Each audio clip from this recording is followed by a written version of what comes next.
Assalamu alaikum everyone. Welcome back to SR Academy. In today's video, हम start करेंगे new chapter which is enzymes. So आज की video में हम discuss करेंगे डिटेल में एंजाइम का स्ट्रक्चर, उसकी कॉम्पोजिशन, उसकी shape, how it participate in a reaction और उसका किसी भी पर्टिकुलर रिएक्शन में क्या इफेक्ट होता है. So enzymes are basically biological catalyst. Catalyst कोई भी एज अ सब्सटेंस जो किसी भी रिएक्शन की स्पीड को क्या करते हैं, इंक्रीज करते हैं. ठीक है, अगर कोई रिएक्शन फॉर एग्जांपल 5 मिनट्स में हो रहा है तो कैटलिस्ट ऐड करने से वो रिएक्शन अगर 1 मिनट में हो रहा है, सो बेसिकली कैटलिस्ट ने क्या काम किया, उस रिएक्शन की स्पीड को इंक्रीज कर दिया. एंजाइम्स को हम बायोलॉजिकल कैटलिस्ट क्यों कहते हैं? क्योंकि एंजाइम्स आर प्रेजेंट या found inside the living being, living organisms. So इसलिए हम इसको बायोलॉजिकल कैटलिस्ट कहते हैं. So what is biological catalyst? कोई भी ऐसा सब्सटेंस इस कंडीशन में एंजाइम जो कि किसी भी मेटाबॉलिक रिएक्शन की स्पीड को इंक्रीज कर दे and remains chemically unchanged at the end of the reaction. जितने भी रिएक्शंस ह्यूमन बॉडी के अंदर हो रहे होते हैं उन सबको हम मेटाबॉलिक रिएक्शंस कहते हैं. One and the most important point जो यहाँ पे मैंने मेंशन किया वो ये है कि एंजाइम सिर्फ रिएक्शन में पार्टिसिपेट करते हैं. पार्टिसिपेट भी किस सेंस में करते हैं कि enzymes remained unconsumed at the end of the reaction. वो जैसे स्टार्ट ऑफ द रिएक्शन में होते हैं वैसे eight the end of the reaction में भी मिलते हैं. दे रिमेन्स केमिकली अनचेंज्ड. उनका काम सिंपली क्या होता है, किसी भी रिएक्शन की स्पीड को इंक्रीज करना. मोस्टली स्टूडेंट्स इस बात से कंफ्यूज हो जाते हैं, enzymes never increases the yield of the product. कभी भी एंजाइम प्रोडक्ट की अमाउंट को या उसकी क्वांटिटी को इंक्रीज नहीं करता है. ऐसा कभी नहीं है कि किसी भी रिएक्शन में अगर मैं कैटलिस्ट ऐड करूं तो मुझे प्रोडक्ट ज्यादा मिलेगा या प्रोडक्ट कम मिलेगा. द पॉइंट इज कि अगर मैं किसी भी रिएक्शन में कैटलिस्ट ऐड करूं तो मुझे फास्टली प्रोडक्ट मिलेगा, कम वक्त में मुझे वो प्रोडक्ट मिल जाएगा. So that's the main difference. Enzymes simply किसी भी रिएक्शन की स्पीड को इंक्रीज कर देते हैं. एनी रिएक्शन, कोई भी मेटाबॉलिक रिएक्शन जो ह्यूमन बॉडी में हो रहा होता है. ठीक है. सो एंजाइम्स के बगैर लाइफ इज इम्पॉसिबल, क्योंकि हमारी बॉडी में मल्टीपल रिएक्शंस चल रहे होते हैं at a time. At least around 1000 reactions within a cell चल रहे हो अगर, तो अगर एंजाइम्स प्रेजेंट ना हो तो कितना ज्यादा टाइम लगेगा. So basically enzymes are crucial for the survival of a living being. ठीक है. One more thing, enzymes are specific in nature. हर सबस्ट्रेट के लिए, substrate is a thing basically, कोई भी रिएक्टेंट जो कि एंजाइम के साथ जाके बाइंड कर रहा है, तो हर सबस्ट्रेट के लिए एक पर्टिकुलर एंजाइम मौजूद होता है, जिसकी वजह से कहते हैं कि enzymes are specific in nature. Why? क्योंकि एंजाइम की शेप ही कुछ इस तरीके से डिजाइंड होती है कि only a particular substrate can fit into it. ठीक है. सो ये जो स्पेसिफिसिटी वाला एक कॉन्सेप्ट है, इसको हम डिटेल में आगे और डिस्कस करेंगे जब हम एक्टिव साइट की बात करेंगे तो. ठीक है. अब हम बात करते हैं कि किस तरीके से सबस्ट्रेट बाइंड होता है एंड वो प्रोडक्ट में तब्दील होता है. For example there are 3 substrates present, substrate A, D and E. Of course reactants भी कह सकते हैं. And we have 2 enzymes, enzyme 1 and enzyme 2. अब सबस्ट्रेट ए की जो शेप है, it is complementary to the enzyme A shape. ठीक है. मतलब सबस्ट्रेट ए किसके साथ जाके बाइंड कर सकता है, एंजाइम 1 के साथ. और ये जो जगह है जहां पे एंजाइम पे जाके सबस्ट्रेट बाइंड करता है उसको हम कहते हैं एक्टिव साइट. बेसिकली जो एंजाइम के अंदर स्पेसिफिक इन नेचर वाली जो चीज आती है वो आती है किस वजह से, एक्टिव साइट की वजह से. वो क्यों? क्योंकि every enzyme has a different active site to which a particular substrate binds. हर एंजाइम के पास एक अपनी स्पेसिफिक अलग अलग एक्टिव साइट होती है. जैसे इसकी ऐसी है और इस एंजाइम की ऐसी है, जिसपे पर्टिकुलर सबस्ट्रेट ही जाके बाइंड कर सकता है जो उसके कॉम्प्लीमेंट्री हो. ठीक है. तो होगा क्या कि जो सबस्ट्रेट ए है वो जाके बाइंड करेगा एंजाइम 1 के साथ, एंड जो सबस्ट्रेट डी एंड ई है ये दोनों जाके बाइंड करेंगे एंजाइम 2 के साथ. एंड एंजाइम क्या करेगा, बेसिकली कैटलाइज करेगा रिएक्शन को. अच्छा, इस पर्टिकुलर एक्टिव साइट की वजह से मैंने क्या कहा कि they are specific in nature. तो इस स्पेसिफिक इन नेचर होने की वजह ये भी है कि इनकी एक स्पेसिफिक 3D शेप होती है या एक टर्शरी स्ट्रक्चर होता है, जो अभी हम आगे डिटेल में डिस्कस करेंगे, जिसकी वजह से हम कहते हैं कि एक्टिव साइट डेवलप होती है, इन सारी चीजें होती है. ठीक है. सो बेसिकली जो सबस्ट्रेट ए है उसने ब्रेक डाउन होके या रिएक्टेंट ने ब्रेक डाउन होके दो प्रोडक्ट बनाए, बी और उसने बनाया सी। और एंजाइम 2 ने क्या किया, सबस्ट्रेट डी एंड ई की मदद से एक प्रोडक्ट बनाया विच इज प्रोडक्ट एफ। अब दोनों एंजाइम्स ने कैटेलाइज किया रिएक्शन को, बट आप डिफरेंस देख सकते हो कि एक एंजाइम ने सबस्ट्रेट को ब्रेक डाउन करके दो मॉलिक्यूल्स में कन्वर्ट किया, और एक एंजाइम ने दो सबस्ट्रेट्स को बाइंड करके एक प्रोडक्ट में कन्वर्ट किया। सो जितने भी एंजाइम कैटेलाइज्ड रिएक्शंस होते हैं ना, they can be of two types, या तो कैटाबॉलिक रिएक्शन या तो एनाबॉलिक रिएक्शन। कैटाबॉलिक अगर आप समझ लो तो एनाबॉलिक बिल्कुल उसका ऑपोजिट होता है, तो वो याद रह जाएगा। कैटा से याद रखना कट, काटा। सो बेसिकली कैटाबॉलिक रिएक्शंस में क्या कर रहे हैं, हम कटिंग कर रहे हैं। कटिंग इन अ सेंस ये कि उसमें लार्ज मॉलिक्यूल्स ब्रोकन डाउन हो रहे हैं इनटू स्मॉलर मॉलिक्यूल्स। तो कट से याद रह जाएगा कि लार्ज मॉलिक्यूल किस में तब्दील हो रहे हैं, स्मॉल मॉलिक्यूल्स में। जैसे यहाँ पे सबस्ट्रेट ए किसमें ब्रेक डाउन हुआ, प्रोडक्ट बी एंड सी में, bye the help of enzyme 1, जो हमने अभी इधर वाले पिक्चर में देखा। ठीक है, अब हम बात करें एंजाइम 2 की, तो एंजाइम 2 में कौन सा रिएक्शन हो रहा है, एनाबॉलिक। एनाबॉलिक बिल्कुल ऑपोजिट है कैटाबॉलिक का। एनाबॉलिक रिएक्शन में क्या होता है, small molecules join to form large molecule. यहाँ पे छोटे छोटे दो मॉलिक्यूल्स ने रिएक्टेंट से मिलकर क्या किया, एक बड़ा मॉलिक्यूल फॉर्म किया। इस रिएक्शन को हम क्या कहते हैं, एनाबॉलिक रिएक्शन। इसकी बहुत अच्छी एग्जांपल है, for example we can say photosynthesis. Photosynthesis में क्या होता है, ग्लूकोज की फॉर्मेशन होती है by the help of small molecules, जैसे कि कार्बन डाइऑक्साइड एंड वाटर मिलके लार्ज मॉलिक्यूल ग्लूकोज बना रहे हैं। तो एक एग्जांपल है एनाबॉलिक रिएक्शन की। इसी तरीके से अगर हम रेस्पिरेशन की बात करें, तो जो कि बिल्कुल ऑपोजिट होता है फोटोसिंथेसिस का, जिसमें क्या होता है, ग्लूकोज जो कि एक लार्ज मॉलिक्यूल है, वो ब्रोकन डाउन होता है इनटू स्मॉल मॉलिक्यूल, जैसे कि carbon dioxide and water and some energy. ठीक है, तो इस तरीके से we have two types of reactions, catabolic and anabolic reactions. अब हम बात करते हैं one of the most important concept, वो ये है कि enzymes are protein in nature या proteinaceous in nature. Enzymes are globular protein. Enzymes को हम ग्लोबुलर प्रोटीन इसलिए कहते हैं क्योंकि बॉल लाइक एक स्पेसिफिक 3D इनकी शेप होती है। अब वो डेवलप कैसे होती है, due to the presence of tertiary structure, और ये कैसे आता है वो हम थोड़ा सा एक देख लेते हैं चीज। Enzymes are basically functional proteins. Functional proteins क्यों, अभी मैंने बताया जितने भी हमारी बॉडी में रिएक्शंस हो रहे होते हैं सब में एंजाइम्स इन्वॉल्व होते हैं। तो एंजाइम्स क्या होने चाहिए, फंक्शनल प्रोटीन्स होने चाहिए। फंक्शनल प्रोटीन्स इसको इसलिए कह रहे हैं क्योंकि कुछ प्रोटीन्स हमारी बॉडी में स्ट्रक्चरल भी होते हैं, जो स्ट्रक्चर बनाने में हेल्प कर रहे होते हैं। इसी तरीके से कुछ प्रोटीन्स हैं जो कि फंक्शनल हैं, जिनमें से एक एग्जांपल एंजाइम की आती है। ठीक है, तो प्रोटीन्स किससे मिलके बने होते हैं, ऑफ कोर्स अमाइनो एसिड से।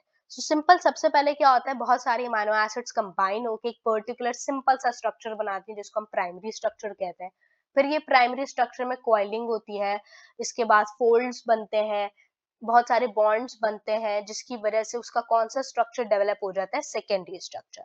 फिर इस सेकेंडरी स्ट्रक्चर में और फर्दर कॉइलिंग होती है और फर्दर बॉन्ड्स बनते हैं, जिसकी वजह से इसके एक ऐसी ग्लोबुलर एक बॉल लाइक शेप आती है, जिसको हम कहते हैं टर्शरी स्ट्रक्चर। और इसी टर्शरी स्ट्रक्चर की वजह से एंजाइम्स स्पेसिफिक होते जाते हैं। क्यों, क्योंकि उसमें डेवलप होती जाती है एक पर्टिकुलर एक्टिव साइट, कि हर एंजाइम के पास एक अपनी स्पेसिफिक क्या होती है, एक्टिव साइट होती है। ठीक है, इस तरीके से हमारे पास ये स्ट्रक्चर होता है। एंड अमाइनो एसिड से मिलके बना है, of course as I discussed कि प्रोटीन्स किससे मिलके बने होते हैं, अमाइनो एसिड से। तो बहुत सारी अमाइनो एसिड्स ऑफ कोर्स इस साइट पे भी मौजूद होती हैं, जो एक्टिव साइट को फॉर्म कर रही होती हैं, एंड जिसकी वजह से एक पर्टिकुलर शेप में आती है उसकी एक्टिव साइट। ठीक है, अब हम बात करेंगे कि enzymes are specific to pH and temperature. This is really important guys. देखो, एंजाइम जब अपना एक पर्टिकुलर टर्शरी स्ट्रक्चर में आता है ना, तो उसमें बहुत सारे बॉन्ड्स बनते हैं, जिसमें से एक बॉन्ड होता है ionic bond. And ionic bond में हमें पता है कि कौन सी फोर्सेस होती है, electrostatic forces of attraction between negatively charge and positively charge ions. तो बेसिकली होता क्या है, नॉर्मल जितना भी, ऑफ कोर्स एंजाइम्स किससे मिलके बने, proteins, and proteins are made up of amino acids. तो एक जर्नल अगर हम अमाइनो एसिड का स्ट्रक्चर देखें, तो उसमें एक अमाइन ग्रुप होता है और एक कार्बोक्सिलिक एसिड ग्रुप होता है। तो नॉर्मली होता क्या है कि एक अमाइनो एसिड का जो कार्बोक्सिलिक एसिड ग्रुप है, वो बॉन्ड बनाता है दूसरे अमाइनो एसिड के अमाइन ग्रुप के साथ। और ये बॉन्ड किस तरीके से फॉर्म होते हैं कि ये NH2 जो है वो NH3 पॉजिटिव में तब्दील हो जाता है, and bye gaining one hydrogen ion, और ये जो COOH है मतलब COOH कार्बोक्सिलिक एसिड ग्रुप, ये COO नेगेटिव आयन में तब्दील हो जाता है बाय लूजिंग वन आयन या वन हाइड्रोजन को ये रिमूव करके इसमें तब्दील हो जाता है, जिसकी वजह से ऑपोजिटली चार्ज आयंस की वजह से इसमें एक फोर्स डेवलप होती है, एक बॉन्ड सा फॉर्म होता है। अब enzymes are specific to pH, वो इसलिए क्योंकि हमारी बॉडी मोस्टली नॉर्मल एक न्यूट्रल पोजीशन पीएच पर रहती है, पोजीशन पे रहती है। तो अगर पीएच उससे कम हो जाए, पीएच मतलब एसिडिक हो जाए, तो बॉडी में होगा क्या कि हाइड्रोजन आयंस की कंसंट्रेशन बढ़ जाएगी।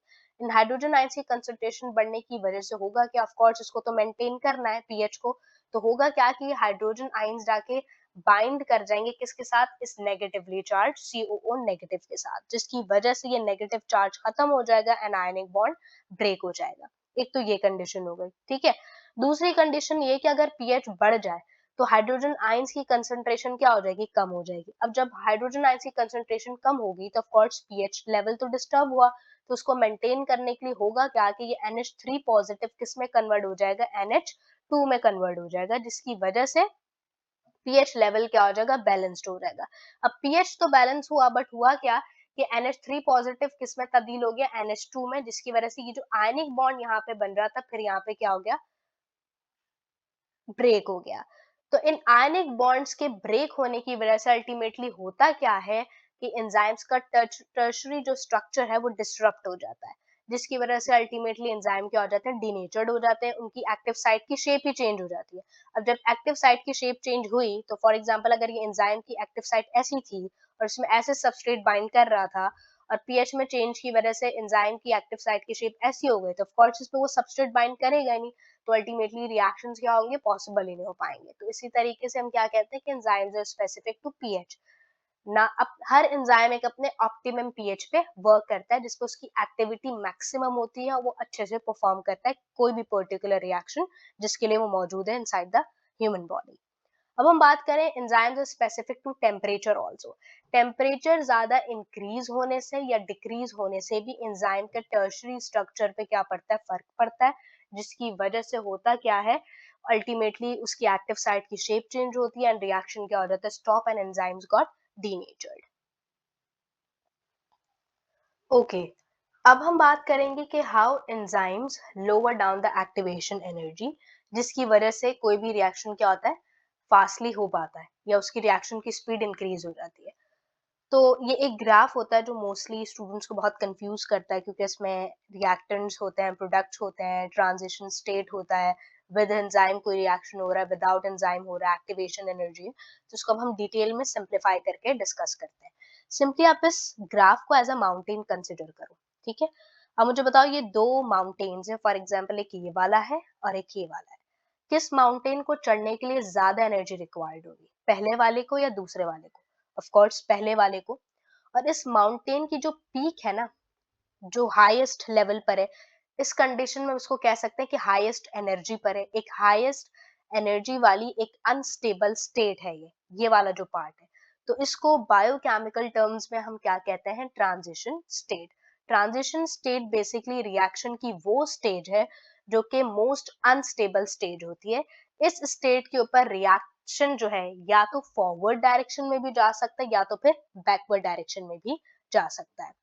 सो बेसिकली एंजाइम करता क्या है कि इस ट्रांजिशन स्टेट को और स्मूदर और लोअर कर देता है। अब ये ट्रांजिशन स्टेट में देखो और इस ट्रांजिशन स्टेट को देखो, क्या फर्क है दोनों में, एक तो स्मूदर है, दूसरी बात लोअर एनर्जी की है। सो होता क्या है, बेसिकली एंजाइम एक ऑल्टरनेट लो एनर्जी वाला पाथवे प्रोवाइड कर देता है टू एनी पर्टिकुलर रिएक्शन जिसमें वो इन्वॉल्व है, जिसकी वजह से reactants fastly and quickly react कर पाते हैं, क्लोज टुगेदर हो पाते हैं, या समझ लो कि रिएक्टेंट्स आसानी से और जल्दी इस ट्रांजिशन स्टेट तक पहुंच पाते हैं। क्यों? क्योंकि कम एनर्जी रिक्वायर्ड होती है और इजिली तब्दील हो जाते हैं इनटू दी प्रोडक्ट्स। तो सिंपली एंजाइम करता क्या है, एक्टिवेशन एनर्जी को कम कर देता है by providing an alternate pathway, एक लो एनर्जी वाला पाथवे। फॉर एग्जाम्पल ये इतना बड़ा सा माउंटेन था, इतनी हाई इस पे क्या थी, पीक थी हाईएस्ट लेवल पे, तो एक उसके नीचे क्या हुआ, एक पास थ्रो प्रोवाइड कर दिया किसने? एंजाइम ने, जो कि लोअर एनर्जी का है एंड इवन मोर स्मूथर है then the upper one. So basically होगा क्या कि रिएक्टेंट्स फास्टली इस ट्रांजिशन स्टेट तक पहुंच सकेंगे। क्यों? क्योंकि इसकी एक्टिवेशन एनर्जी इस तक पहुंचने के लिए जो एनर्जी रिक्वायर्ड है वो कम है एज कम्पेयर टू दिस। अब ऑफ कोर्स जब रिएक्टेंट्स ट्रांजिशन स्टेट पर पहुंच गए तो they can easily react together, collisions होंगे इफेक्टिव एंड इजिली रिएक्टेंट गैस सबस्ट्रेट किस में कन्वर्ट हो जाएगा? Into the product. तो ये वाला जो पाथवे है, this pathway is without enzyme, और ये वाला जो पाथवे है छोटा वाला smoother and lower energy pathway, एक ऑल्टरनेट पाथवे, ये है with enzyme. So basically enzyme करता क्या है? It provides an alternate reaction pathway eight which substrates react at lower energy, जिसकी वजह से रिएक्शन फास्टर हो पाता है। सिंपली एनर्जी, जो एक्टिवेशन एनर्जी है, वो किसी भी रिएक्शन को स्टार्ट करने के लिए जो एनर्जी लगानी पड़ेगी उसको हम क्या कहते हैं? एक्टिवेशन एनर्जी कहते हैं। तो एंजाइम सिंपली उस एनर्जी को ही क्या कर देता है? कम कर देता है, जिसकी वजह से रिएक्टेंट्स इजिली ट्रांजिशन स्टेट पर जल्दी पहुंच पाते हैं और रिएक्ट कर पाते हैं और प्रोडक्ट में तब्दील हो जाते हैं। कौन तब्दील हो जाते हैं? रिएक्टेंट्स या तो फिर सबस्ट्रेट। तो this was all about the enzymes. हमने इसमें थोड़ा डिटेल में उसका स्ट्रक्चर डिस्कस किया, उसकी अपीयरेंस डिस्कस करी, एक्टिव साइट के बारे में पढ़ा, एंड इसके अलावा हमने इसमें क्या डिस्कस किया कि किस तरीके से एंजाइम रिएक्ट कर रहा है, किस तरीके से why it is proteinaceous in nature, why it is specific to certain pH and temperature, हमने डिटेल में डिस्कस किया। अपनी नेक्स्ट वीडियो में हम मोड ऑफ एक्शन डिस्कस करेंगे एंजाइम का, एक्टिव साइट को और डिटेल में देखेंगे कि उसमें बाइंडिंग साइट होती है, कैटालिटिक साइट होती है, दोनों का अपना अपना इंडिविजुअल रोल है। फिर हम आगे इनके मॉडल्स वगैरह भी डिस्कस करेंगे। So stay tuned, please do like, share and subscribe to my YouTube channel for further videos. Till then, take care. Allah Hafiz.